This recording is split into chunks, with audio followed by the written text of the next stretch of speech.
Hello বন্ধুরা, আসসালামু আলাইকুম। আজকে হাজির হয়ে গেছি মেয়ে বাবুদের 3/4 কুচি প্যান্ট কাটিং এবং সেলাই ভিডিও নিয়ে। আশা করছি পুরো ভিডিওটি দেখবেন এবং খুব সহজেই শিখতে পারবেন ইনশাআল্লাহ। ভিডিওটি ভালো লাগলে একটি লাইক দিয়ে চ্যানেলটি সাবস্ক্রাইব করে পাশেই থাকবেন। তাহলে চলুন দেখে নেওয়া যাক এই প্যান্টটি আমি কিভাবে কাটিং এবং সেলাই করেছি। দেখুন, এখানে একটি কাপড়কে আমি 4 ভাঁজ করে রেখেছি। একত্রে 2টা পার্ট বের হবে। বন্ধ অংশ থেকে 1.25 ইঞ্চি আমি রাবার ঘরের জন্য মার্জিন করে নিচ্ছি। একদম সহজ নিয়মে দেখাচ্ছি। আপনারা পুরো ভিডিওটি দেখলে যে কোনো সাইজের জন্য তৈরি করতে পারবেন। সেক্ষেত্রে সূত্রগুলো একই থাকবে, শুধু মাপগুলো আলাদা হবে। ওটির লম্বা রেখেছি আমি 17 ইঞ্চি এবং চওড়া রেখেছি 12 ইঞ্চি। 1.25 ইঞ্চি রাবার ঘর বাদ রেখে আমাদেরকে হায়ের মাপ নিতে হবে। তো আমি এখানে 13 ইঞ্চি নিয়ে নিচ্ছি এবং এক্সট্রা 1/2 ইঞ্চি নিচ্ছি কলি সেট করার জন্য। আমি আজকে যে মেজারমেন্টে তৈরি করছি 8 থেকে 9 বছর বেবির জন্য। তো দেখুন, এখানে পায়ের মুখের মাপ নিচ্ছি 8 ইঞ্চি এবং সেলাই মার্জিনের জন্য এক্সট্রা 1/2 ইঞ্চি।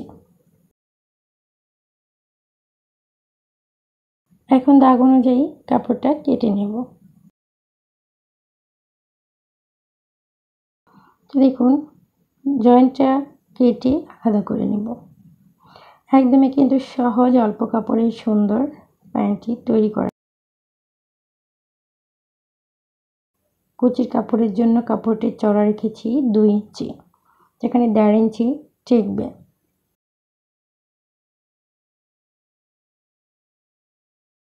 এখানে কলির কাপড় কেটে নিয়েছি, লম্বা রেখেছি 3.5 ইঞ্চি এবং চওড়া রেখেছি 3.25 ইঞ্চি।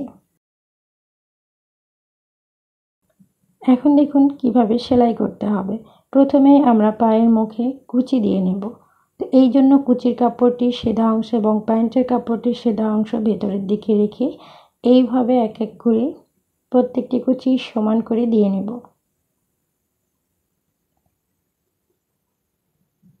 আশা করছি পুরো ভিডিওটি দেখবেন, টেনে টেনে দেখবেন না। টেনে টেনে দেখলে অনেক কিছুই মিস করবেন।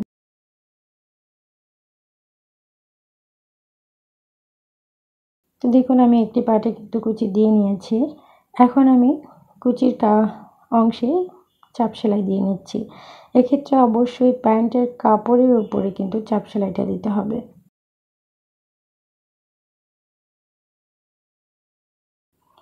বন্ধুরা, ভিডিওটি আপনাদের কাছে কেমন লাগছে অবশ্যই কমেন্ট করে জানাতে ভুলবেন না। ভালো লাগলে বেশি বেশি শেয়ার করবেন, লাইক কমেন্ট করবেন। সেই সাথে চ্যানেলটাকে সাবস্ক্রাইব করে পাশে থাকা বেল বাটনটি অন করে রাখবেন। তো দেখুন, আমি কলির অংশ লাগিয়ে নিচ্ছি। কলির অংশটা সিধা দিকে এবং প্যান্টের কাপড়টা সিধার দিকে রেখে এভাবে সেলাই করে কলি আটকে নিতে হবে। তো অবশ্যই ডবল সেলাই দিতে হবে। তো একটি পাশে আমি কলি লাগিয়ে নিয়েছি এবং অপর পাশেও দেখুন সেমভাবেই লাগিয়ে নিচ্ছি।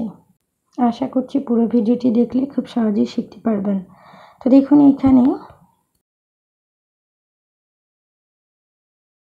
একটি পাটির 2টি অংশে কিন্তু কলি লাগিয়ে নিয়েছি এবং অপর প্যান্টের কাপড়টা এভাবে রেখে ভিতরের অংশ সিধার দিকে রেখে হায়ের অংশটা সেলাই করে নিতে হবে। দেখুন, এভাবে আমি হায়ের অংশটা সেলাই করে নিচ্ছি। প্রতিটি সেলাই অবশ্যই ডাবল করে দিতে হবে। আমি অসুস্থ থাকার কারণে ভিডিও দিতে পারছি না। বন্ধুরা, অনেকদিন পরে ভিডিওটি দিলাম। যদি ভালো লাগে প্লিজ একটি লাইক দিয়ে দিবেন। অংশটা সেলাই করা হয়ে গেছে। অংশ এবং রাবার ঘর সেলাই করে নিলেই প্যান্টটি তৈরি হয়ে যাবে। তো আমি অফ ক্যামেরায় দেখুন করে নিয়েছি। আর এই তো ফাইনাল লুক। দেখা হবে অন্য কোনো ভিডিও নিয়ে। সে পর্যন্ত সবাই ভালো থাকবেন, সুস্থ থাকবেন। আল্লাহ হাফিজ।